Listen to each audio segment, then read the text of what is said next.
our lives have really had parallel paths socially for a very long time. You were at my wedding. Thank you for the lovely gift.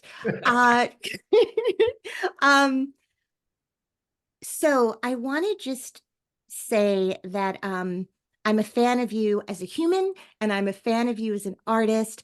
And I want to just go back in time a little bit because I know in your little town growing up, I have come across Linda Wallum and the great Marin Macy and Bob Greenblatt and Jody Benson. All of you started out in this town together, which is Right. crazy. That's right. Yeah. Yeah. Rockford, Illinois. Um, we still, and we're all still in touch, or most of us are still in touch, and all still are sort of baffled by how it happened, other than the fact that, there was just a lot of theater in our town, professional, semi-professional, community theater, high school theater. Our high school theater had like the highest standards possible to do these shows. They were, kind of, well, basically rip-offs of the Broadway production. And so we just went from show to show to show to show. And it really shaped so many of us and our sensibilities and our sense of professionalism and how to work, and feel really fortunate about that. It's so crazy. I was just at an event honoring Bob Greenblatt Mhm. at the Plaza Hotel in New York City, where one of your, I think, high school mates did a whole speech about him. And I feel like the power that Bob has had of bringing musicals to television and sharing, I mean, aside from all the incredible content he's produced on television in terms of dramatic work, but the Yeah. idea that like musical theater is now accessible to people all over the world, um, and that it all comes from some high school in your town, like the start of that. And then you went to college with Mary Louise Parker and K. Todd Freeman and Peter Hedges. And I remember you guys having like a theater company that you started in New York when you first came here. Am I having all, is that right? Yeah. I just want to say something. Can I go back and say Yes. something about Bob, which is that Yeah. interesting thing about Bob, and no matter how far he's gone in this business, and he's gone about as far as you can go, he is still the same person that was stage managing our shows at Boylan Central Catholic High School. I mean, he had that sense of organization, decency, calm. I mean, and it's obviously played out on a bigger canvas now, but he has not changed. I think of all of us, he's the one that has changed the least. Do So you feel like do you feel like you've changed? I do think that I've changed. Yes, I think that just going from being having a different skill set of going from being an actor to a director for so long, that you develop different kinds of muscles and uh, perspectives, and how you approach the work, obviously. So I do think I've changed, but Bob always had producer inside of him. Right. Um, and he recently found our first trip to New York. A group of us went together, and he recently found a memo that he sent to all of us. And it was so organized, it broke down the plane fare. And I think this is no lie. So I think the whole package was like $432, right? That included plane fare, hotel, and 3 Broadway shows. And if you added on an extra Broadway show, it was 20 or 21 if you wanted to see Sweeney Todd. Right. That's what it was. And so he found this thing, and it was like, there it is. There's Bob. That's who and it was really, it was so amazing to see that and remember, like, oh yeah, that's always who you were. But also for you to have, for all of us, like the great fortune to have these long-standing friendships and people who have known us since we are kids, Yeah. um, to have those like touchstones in our lives. It's such an extraordinary thing. I mean, there are a lot of you that came up together who ended up being like really successful in this business. And I wonder if having each other in some part is what allowed you to stay in it, even when it was hard. Is there any connection to that that you can think of? I think so, and I think maybe you'll feel the same way that the time that we were coming up in New York, there was an ability at Circle Rep in the lab and at Mhm. Naked Angels. There were these spaces where you could just develop. I mean, so few people, I mean, there are geniuses that are just born and who they are, but so few people kind of just emerge and arrive on the scene fully formed. And so to have a place like Circle Rep that was committed to us as artists, and I've often said like that made all the difference to me, because A, it gave me a home, and B, it there was a commitment to me that was like they were playing the long game with me, right? So I certainly had things that did not do well, and I wasn't chucked out because of it. They were like, dust yourself off and do it again. And I think there was something about New York at that time where those spaces like Naked Angels, I mean, you couldn't afford that space now, right? That's the incredible space that we had. Right. I mean, in some ways, we probably couldn't afford it then, but Jack's uncle let Yeah, us have that warehouse. So that, I mean, that's where luck comes into all sorts of things. Like we had that space because someone's uncle gave it to us. right, And when right. he took it away, that theater ceased to exist. Like it really was a real estate that kind of allowed us to be there. So when I Would be think a of whole you, different kind of storm around it now with social media, and certainly with the people that were members of the company. And there was a lot of buzz around it at the time, but I can't help but think that it would just be um, a different kind of frenzy around it now. well, that's for sure.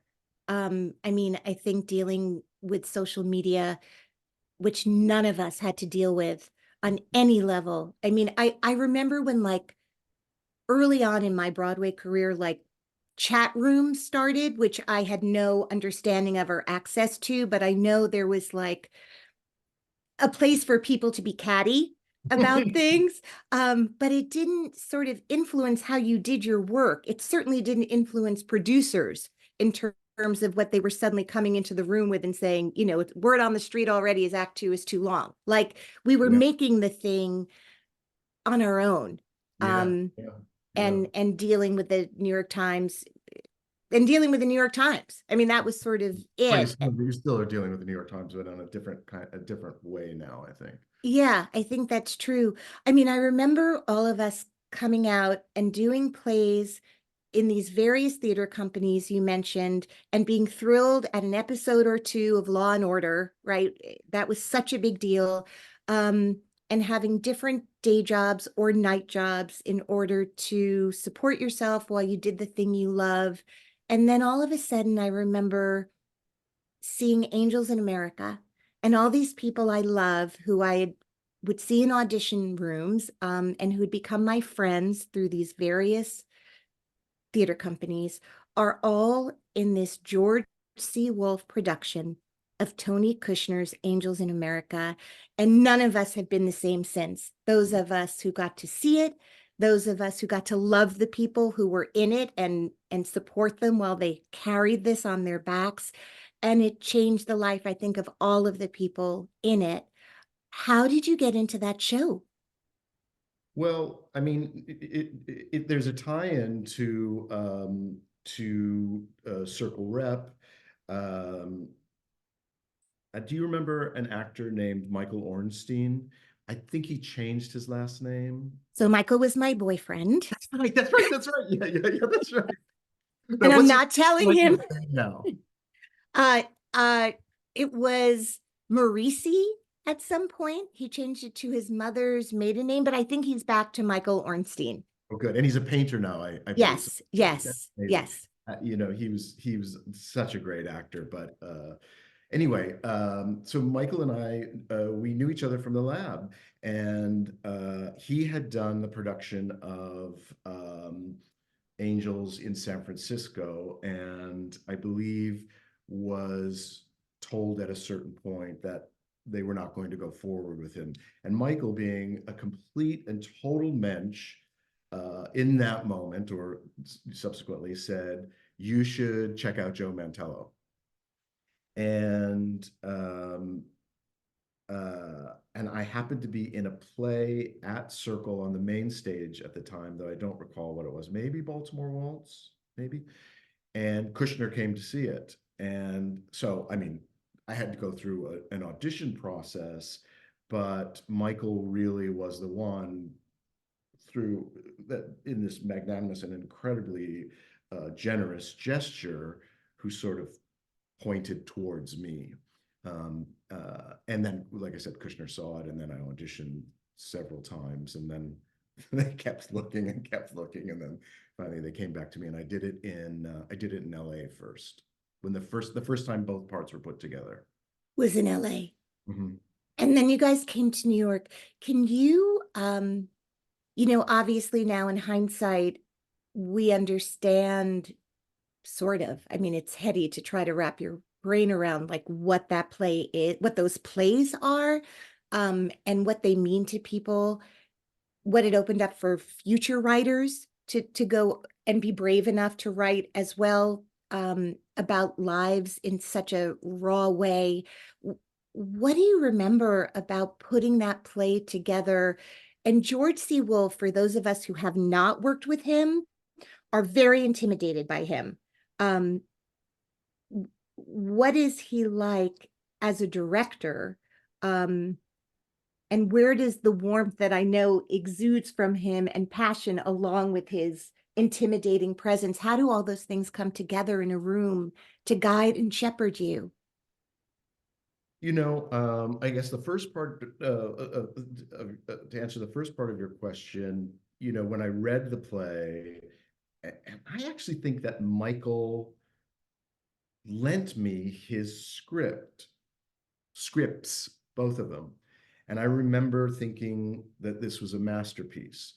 And so, but then when you're actually having to dissect the masterpiece and you show up and it's your job day to day, it's a different experience because there's a kind of a practicality that comes into play. I was also one of 3 or 4 new people that had come into a company that had been that either the parts were written for them or they'd done other productions, and so it was this kind of Frankenstein of actors, they were putting us all together. So I was just kind of trying to keep up with everybody. And we had different directors at the time. We did it in Los Angeles.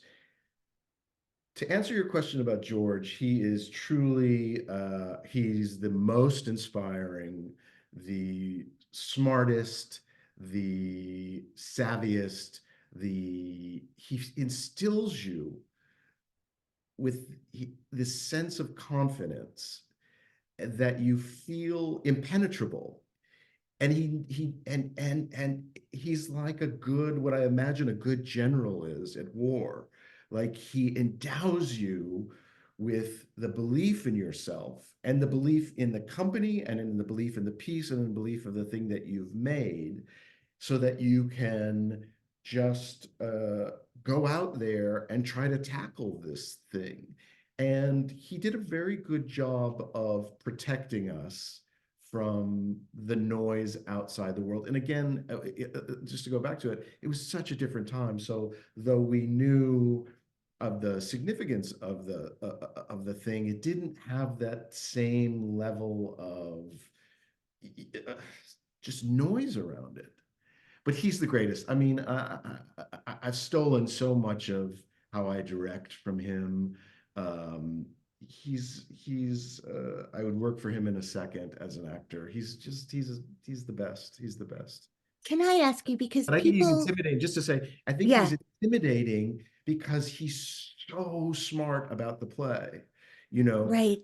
when he directed me in The Normal Heart, and John Hickey, our friend John Hickey, and I were just talking about this the other day. And he said this one thing, and the whole play came into focus for all of us. And he said, the thing about this play is, the thing about this world is, there is an invisible monster out there. This is a horror film, and there's an invisible monster that is murdering, destroying all of your friends. And you can't see it. And the only thing you have as a weapon are words. And if you speak fast enough, passionately enough, with enough anger, with enough to try to use your powers of persuasion to keep it away or to protect people. So the play, which is, it's one of my favorite plays, but it's really difficult. There's lots of facts and figures and names and lists. And, when you're an actor inside of it, you're like, how do I do it? But just that it's not so simple note, but this note, this overall note, which is keep the monster away. Keep the monster away. Use data, use your words. And it fueled this kind of intense, passionate commitment to the text. And also lets all of you know what page you're on, right? Like it gives you all a context and then you can all do it however whatever it means to you. When people say, my first great director was Robert Altman. And so I know what it means to work with someone who's like, I cast you, so nothing you can do is wrong. Like that was Bob's thing. Wow. And often, he was like, your lines are probably going to be better than, those poor writers. Like he really wasn't the most traditional in terms of respecting writers and Oh, their yeah. text. So my experience, what I know of that, sorry, my dog, is someone saying like, you don't have to do anything. Like I cast you because there's a seamlessness in my mind between this character and you. And it was a very casual environment always in the 2 series I did with him, and a lot of fun. And there are other directors I worked with who were much scarier, but also gave me a sense that I was the right person for the part. But when you say like having permission to make mistakes, there are ways in which a lot of directors create a room where you just feel fearless about falling on your face. And I know that you've worked, so one of my most incredibly favorite, this is a great segue for a moment, but Laurie Metcalf is my hero. Seeing you're wearing a Steppenwolf sweatshirt right now, like Bomb and Gilead is one of the first plays I've ever seen. It made me want to at least try to be on stage with great people, never imagining myself close to any of them in terms of their talents. It would have been sacred. I couldn't have imagined, right? And so then in our lifetimes to work with some of these people, like our heroes, it's an incredible thing. In my understanding of her and being around her a little bit, she's a very fearless person in a rehearsal room. And I know you've worked with her a lot. And so she just popped in my mind as I saw your sweatshirt and we're talking about permission. Tell me about Lori and working with her, because you've worked with her repeatedly. Mhm. Well, I mean, you said it, like to see Balm and Gilead, which I saw shortly after moving to New York, it just reframed how I thought of things. And did you feel the same way? I mean, to see that company.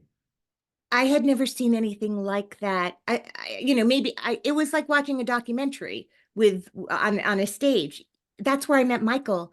We both loved that show so much that we ushered at the Minetta Lane Theater Huh? to see it over and over again because that's how you could afford to do it. And that's where I met him, actually, Oh, wow, that's as it amazing. turns out. Yeah. But anyway, So yes. I saw it like 3 times, and I had just come out of drama school, and it was sort of like I felt a little straitjacketed by um, the kind of formal training. I was grateful for the training, and I loved my time at North Carolina School of the Arts.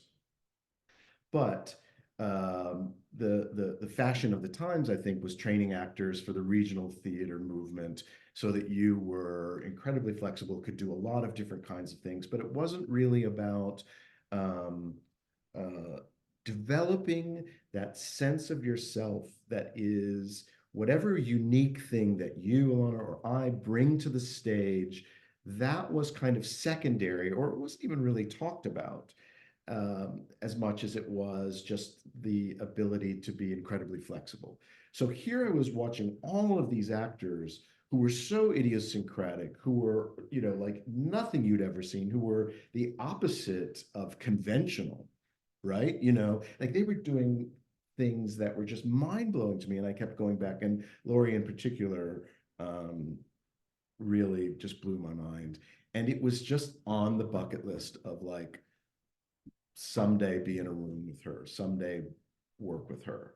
And it took a long time, and God knows I tried. And we finally made it happen. And it was just like, we're simpatico in a way, in terms of the way that we work, our sense of humor. Um, she's got a kind of Midwestern practicality. She doesn't lead with, some actors, and this is totally fine, they lead with their process, and their process sort of infiltrates the room in some way because they ask for it and they need it, and that's important. Lori doesn't do any of that.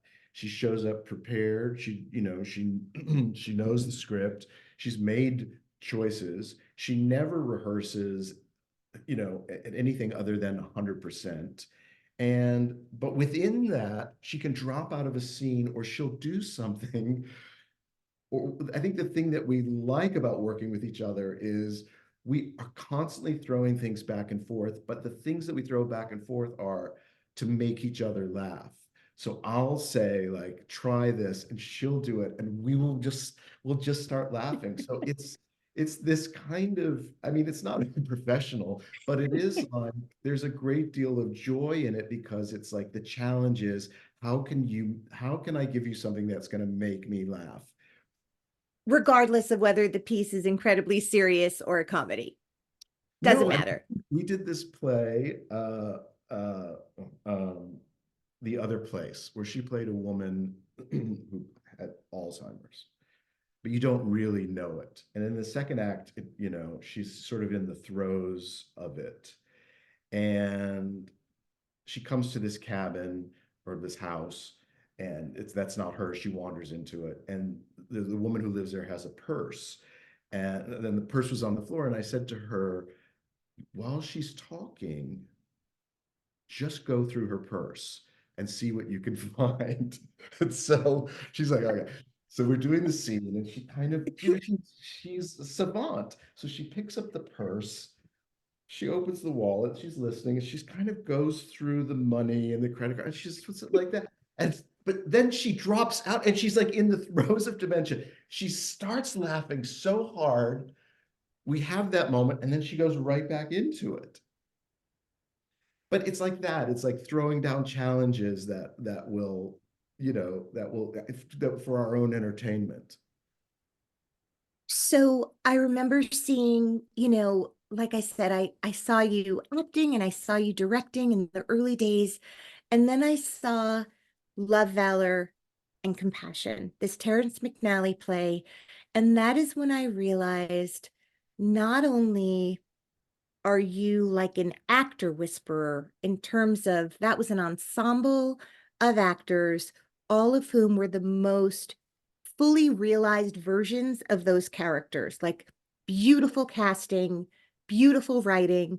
And then the third element that blew my mind and makes so much sense to me now is the aesthetic of that set. Like the Mhm. Joe Mantello aesthetic. If anyone is lucky to get to a house that Joe lives in, um, you have, as do many of your friends, like an incredible design aesthetic, and somehow like the beauty that you create in your homes. Um, you've been able to create with different designers over and over again, these like I mean, here we are. I just walked in and it was like immediately I knew I was in a Joe Mantello world, although it looked nothing like any previous Joe Mantello world I'd seen, and it's always breathtaking. So talk to me about early.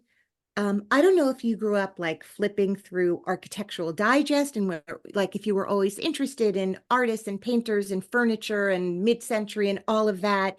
And framing our first Tommy Slaughters, like all of these kind of touchstones where you're like, I learned about art and this person, but understanding design, which is a whole other thing.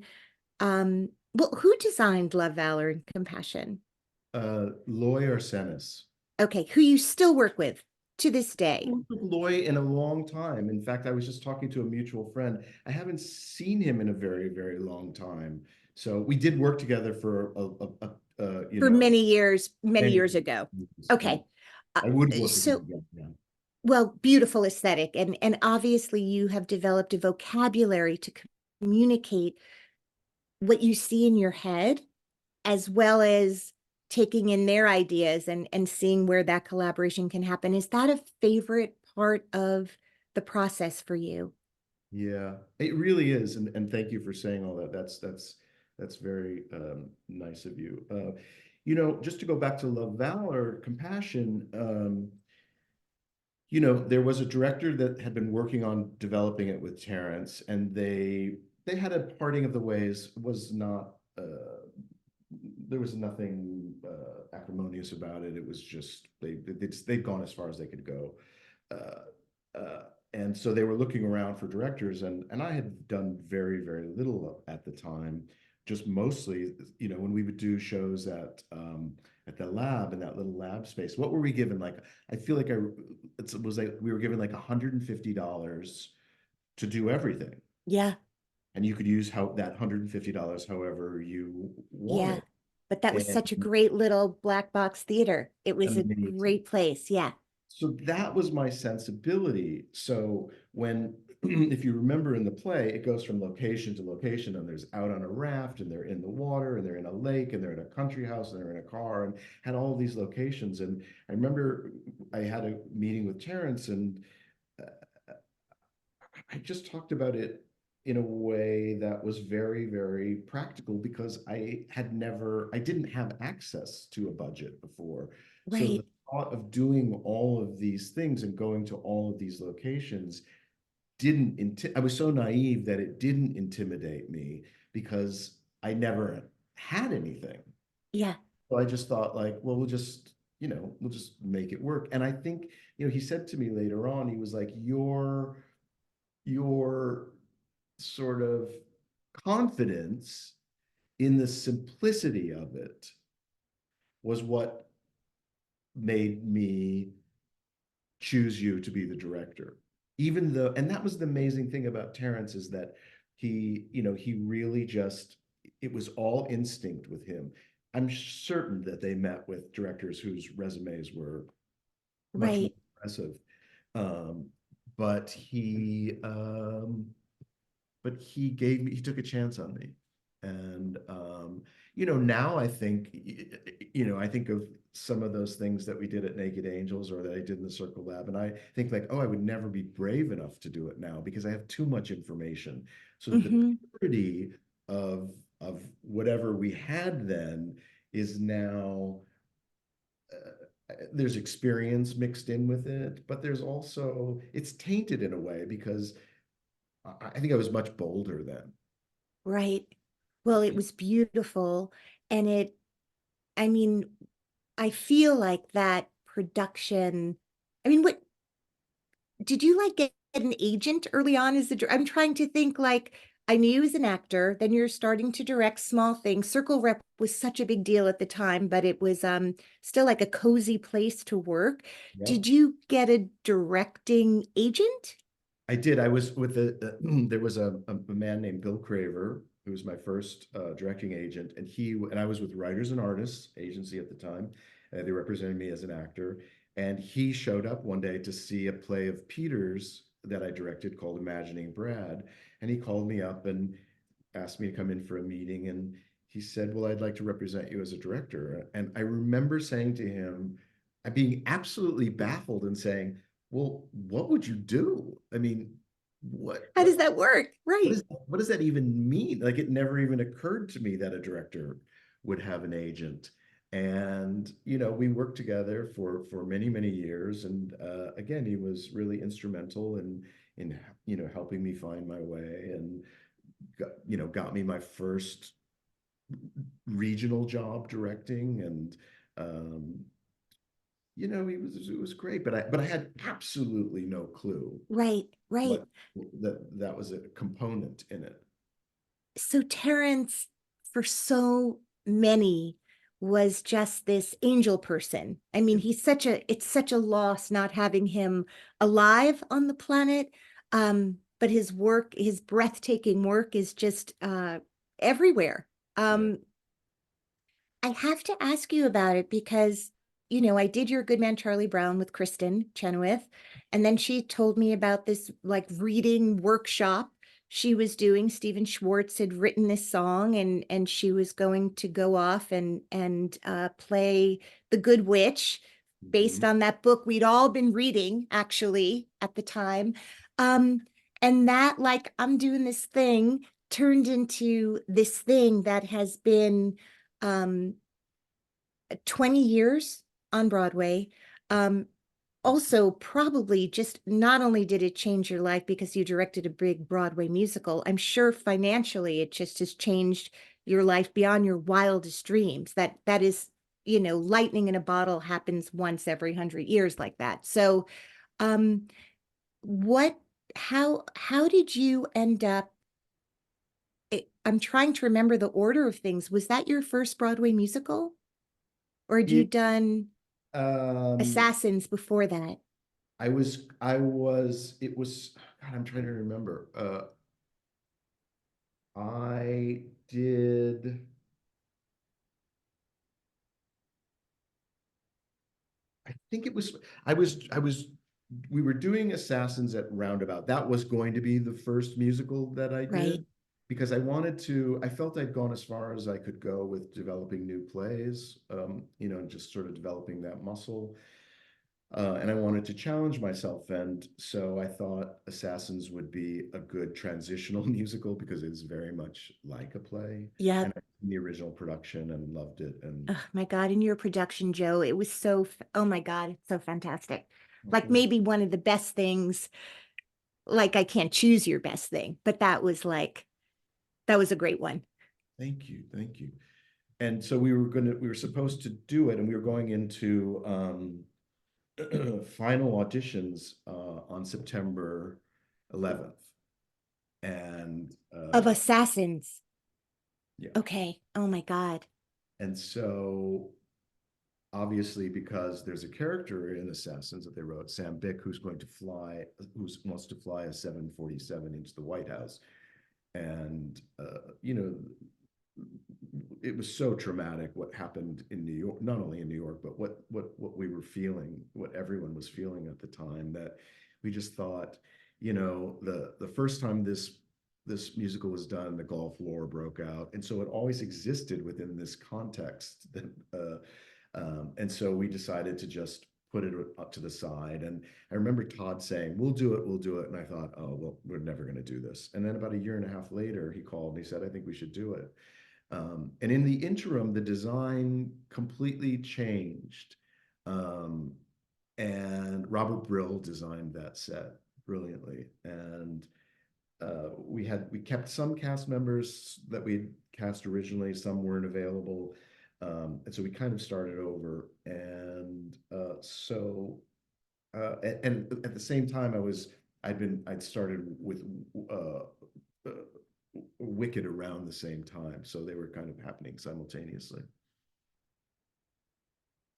What do you want to say in in this moment that we're talking about that show? Because this is not a Wicked memorial episode.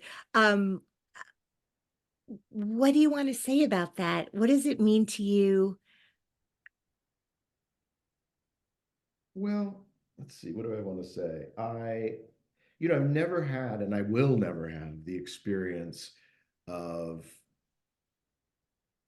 continually encountering work that I made as a younger director. Hmm. So when I see it, I don't want to use the word mistakes, but the, I see a younger director who is learning how to, and some of it is, I mean, in some way, like if it came to me now, I would be like, no, it's too big, I can't do it. But I was so naive at the time and had no frame of reference for how gargantuan the thing was that I was like, yeah, I'll do it, and probably a little arrogant as Yeah. well. Yeah. And so I see the thing now, and there are times that our friend Lisa Legrio will tell you that I always look down because I get embarrassed. And there are times where I'm very proud of some solution that we came up with. Yeah. And but it's kind of frozen in time as a piece of work. And that's I'm incredibly proud of it. I'm mostly here's what I'm most proud of, aside, set aside the work or the show itself. It really is the portal for a lot of young people to experience theater and to decide it's something that they want to do. Like we're at the point now where we get Elphabas and Glindas, and they say, I saw it when I was, 8 years old or 9 years old, and I thought I want to play Glinda, I want to do that, and then it happens. Right. That is that the legacy of that is much more important to me and the thing that I'm most proud of than the show itself, where I have complicated feelings about the show. But you know, we really, because I feel like we are so fortunate and we've been given a gift. And I said to the team of people who really do the work of maintaining the show, I was like, we are never going to coast. We're going to do our best to make it feel like people who are seeing it 20 years in are seeing something that's, as close as we can get to the excitement of what it was like in that first year with Kristen and Adina, that I never, ever, ever wanted to take this incredible gift for granted, because of the fact that there are kids who are seeing it there, and we go all over the country and in other countries, and they're seeing it, and it's their gateway drug into doing this. So I want it to What be, was yours? What was your gateway drug? I think it was my there was the high school that I ended up going to, that Bob and I went to and Jody went to. They always did really good musicals, and I remember going to see Mame, and I just had never seen anything like it. It wasn't even the musical part of it, and I remember like the ensemble in the plantation scene or some scene, and they were all, and I remember seeing like groups of people, when you're off to the sides in the ensemble and you're having you're having fake conversations, and I was really like, what's that, what's going on there? And it really was like so intriguing to me that I wanted to know more about like life on stage and that kind of behavior, more so than you know the the big the big The number, name. the name of it all. I was like, what are those people talking about? Yeah. Um, so yeah, How do you handle, do you have anxiety? Do you get anxiety? I do. I do. I mean, what do you mean by that exactly? Well, you are kind of every time you walk into a theater, and now it must feel like a day at the spa acting to a certain extent. Maybe not. I'll ask you about that. But you're in charge of a lot less when you now get to enter someone else's show and just fulfill your character's job. But you're like a CEO of a company every time you come in, like you're in charge of a lot of things. And I wonder, like, do you have rituals? As an actor backstage, we have all the stupid things we do before every show that if we like don't touch the Buddha on our dressing room table, we're like, oh my God, it's going to be a terrible show. Um, like, how do you do you have rituals or things that you use as a director the way you might as an actor to quell the voices that no matter where we are in our life, we're not always sure we're as good as everybody thinks we are? Mhm. Or maybe you've come to a point where you don't care, which would be a great thing, except you're there to tell the story that you're all there collectively to tell. Yeah. Maybe you're at that point now. Boy, I don't know. I mean, I feel like um believe it or not, I'm incredibly shy. You know, Mhm. still I'm an incredibly shy person, which I think sometimes comes off as um reserved or chilly, or I don't know how it is, or intimidating, but Yeah. really shyness. And so the thing that frightens me most, or that I don't like, is the first day of rehearsal, because I've been in first days of rehearsal with George Woolf and my friend, you know, and I know my friend Jack O'Brien is great at this, is Yeah. that ability to kind of come in, give a speech that inspires and galvanizes the company and is so articulate about, you know, the roadmap. I don't know how to do that to this day. Mhm. I dread it. I've tried it a few times. It's so eggy. It's so embarrassing. So I sort of just So you try, get through that. You I just get through get through it. Yeah. as fast as possible. Like I just say, we're going to read it and we're going to go home, and then See you tomorrow. see you tomorrow. And, you know, and then I'm okay. Then Yeah. I get my sea legs, because it's about the work. So that's really the moment where I feel like the spotlight is on me to articulate the road we're going to go down. And I think what I do is I've given myself a break, which is that if I've chosen wisely, then we are going to, as a company of people, we're going to make it. And there are some things that I know, or I think I know, but there's also the contributions from every other person in working on the project that will take us another direction. And so I think sometimes it feels like I don't want to um, be too not decisive, but too I don't want to. I don't know. Maybe it's just a failure in me that I don't have that skill. But I also just accept it at this point, and you know, I'm confident that we'll get there. And I think one of the things that's always that I think has saved me as a director, particularly as a young director, uh, is that I've never been afraid to say I don't know, Hmm. which I think is the major mistake, you know, a beginning director can do, is to feel like you have to have the answers.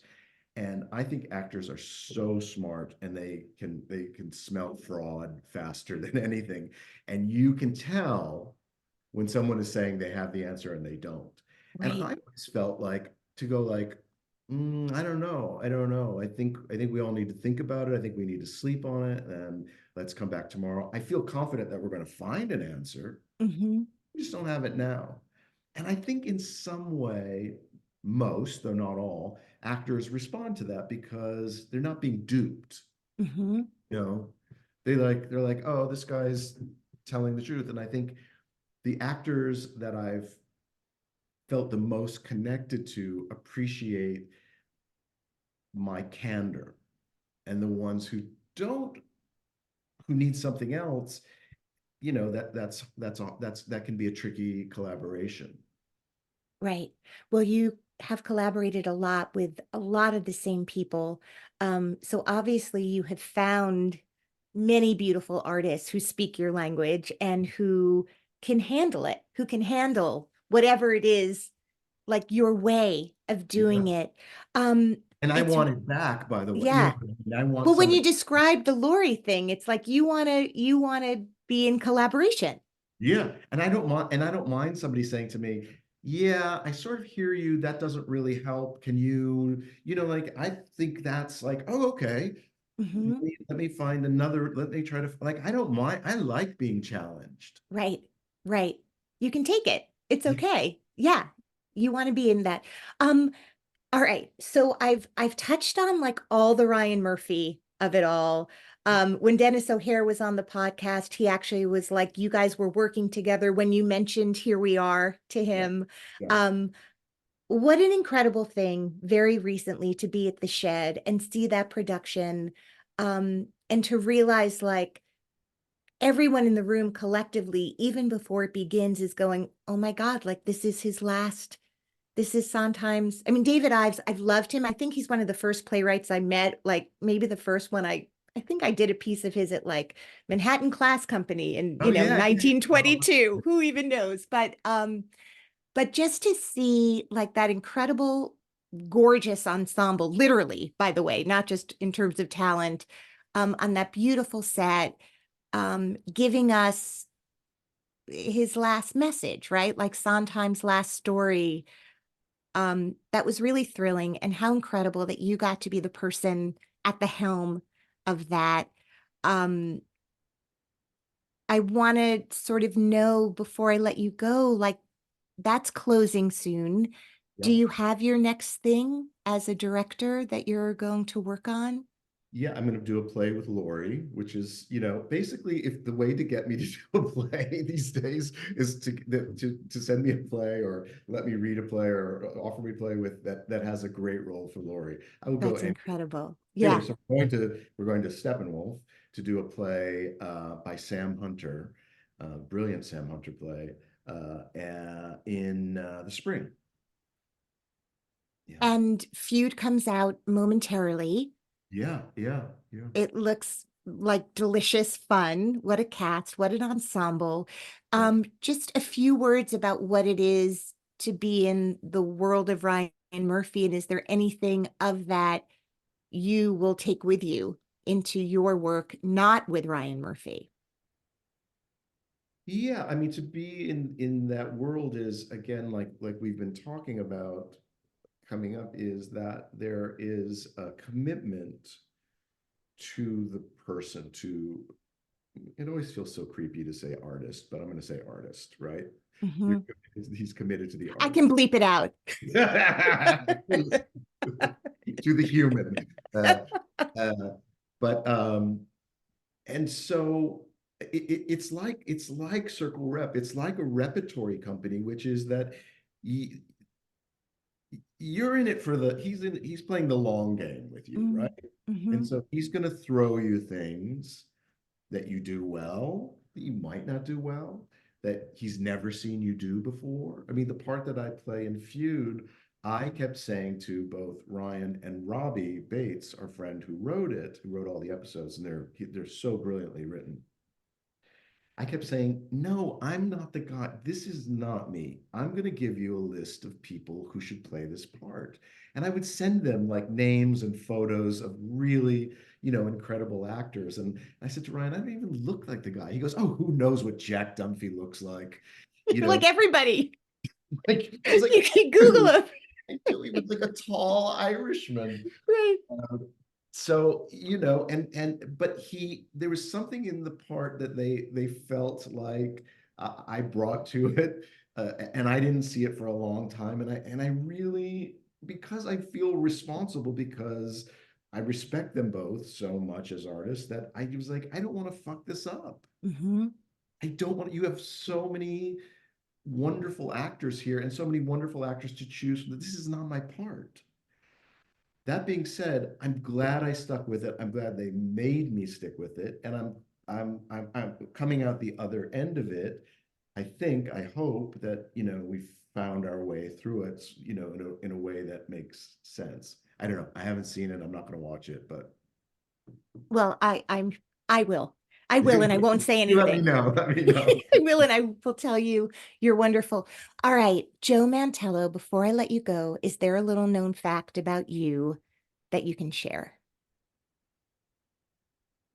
You know, I feel like I feel like I've lived, like I said, I've lived in New York since 1984. And so I do feel like a real New Yorker. I feel pretty urban. I grew up in the Midwest, but I had such an